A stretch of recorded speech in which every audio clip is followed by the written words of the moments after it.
الشيطان الرجيم بسم الله الرحمن الرحيم اللهم صل على محمد وآل محمد وعجل فرجهم.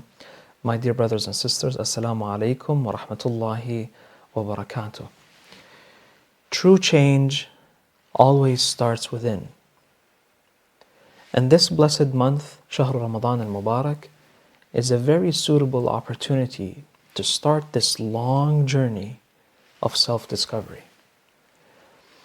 Abstaining from food and drink and all the bodily desires is only the physical aspect of siyam and fasting. But in the absence of those outwardly desires, something really incredible starts to begin from inside. You see that human desires, as natural as they are, they can become detrimental and we can fall victims to those desires if we don't control them. Okay? In excess as anything else, they can become destructive, my dear brothers and sisters. And in siyam and fasting, we find ourselves willfully submitting to this act of abstinence, showing us tremendous capacity of self-control that could be activated anytime, that could be activated whenever we want. Prior to Shahr Ramadan al-Mubarak, we think to ourselves that there's no way we can abstain, for example, for this cup of coffee that I have in the morning, right? There's no way I can go about my day without resorting to this dose of caffeine. But suddenly when Shahr Ramadan kicks in, you find yourself building more self-control and able to give up those habits that you cherished for all year long, right? You held them very dear to yourself, thinking that they're part of yourself. And now you're able to stop this submitting to the desire, to the carnal self of ours. And that is one of the, if you will, the barakah. That's the blessing of Allah subhanahu wa ta'ala giving us this opportunity to regain force upon ourselves. In a nutshell, Shahr Ramadan al-Mubarak is the powerful reminder for us to awaken our spiritual dimension. Sometimes we neglect that for a full year, and Allah subhanahu wa ta'ala puts us through this, if you will, rigorous 30 days training session and course just to regain self-control upon ourselves. And those are skills, if you will. Shahr Ramadan, in a nutshell, if someone asks you why fasting, we're fasting to cultivate the self-fortitude, to cultivate courage, to cultivate self-control and restraint. Right? And those are skills that they come in very handy when navigating through these difficult times that we're going through.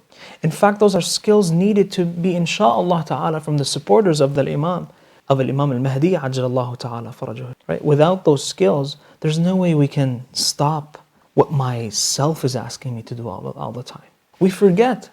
And we go through this, even in Shahr Ramadan, while we're fasting, we find ourselves just grabbing this cup of coffee and taking a sip. And then we suddenly think that, oh, okay, I'm not conscious enough to remember that this act of drinking was not driven by my real self. It was driven by habit, right? It's a communication that happened within myself without me even authorizing it, right? And I'm taking the example of sip of water, but put that, if you will, and pick any analogy that has to do with our bodily desires. That's why fasting is not only from drink and food. Rather, there's a lot of things that we should fast. Anything that serves the body, anything that the body requires and forces me to give. And it's a battle, if you will. Like this battle between my body, which is telling me, go against Allah subhanahu wa ta'ala's will. And my true self, which is able to now, if you will, regulate the body and control the body. The spirit is a much more superior dimension within ourselves. And Shahr Ramadan is here to wake us.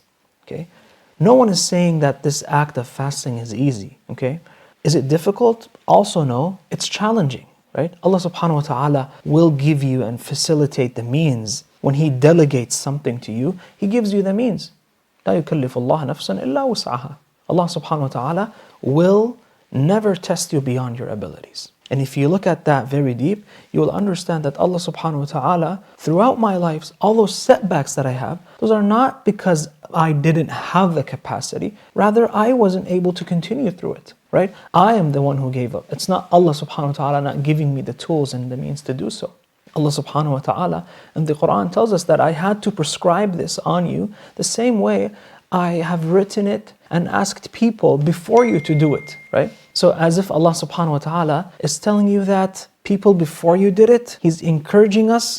I want you to apply this encouraging tone and then think to yourself that Allah subhanahu wa ta'ala here is basically motivating you that this task is somewhat difficult, but it's within your limits and you can do it. وصلى الله على سيدنا ونبينا محمد وآله الطيبين الطاهرين.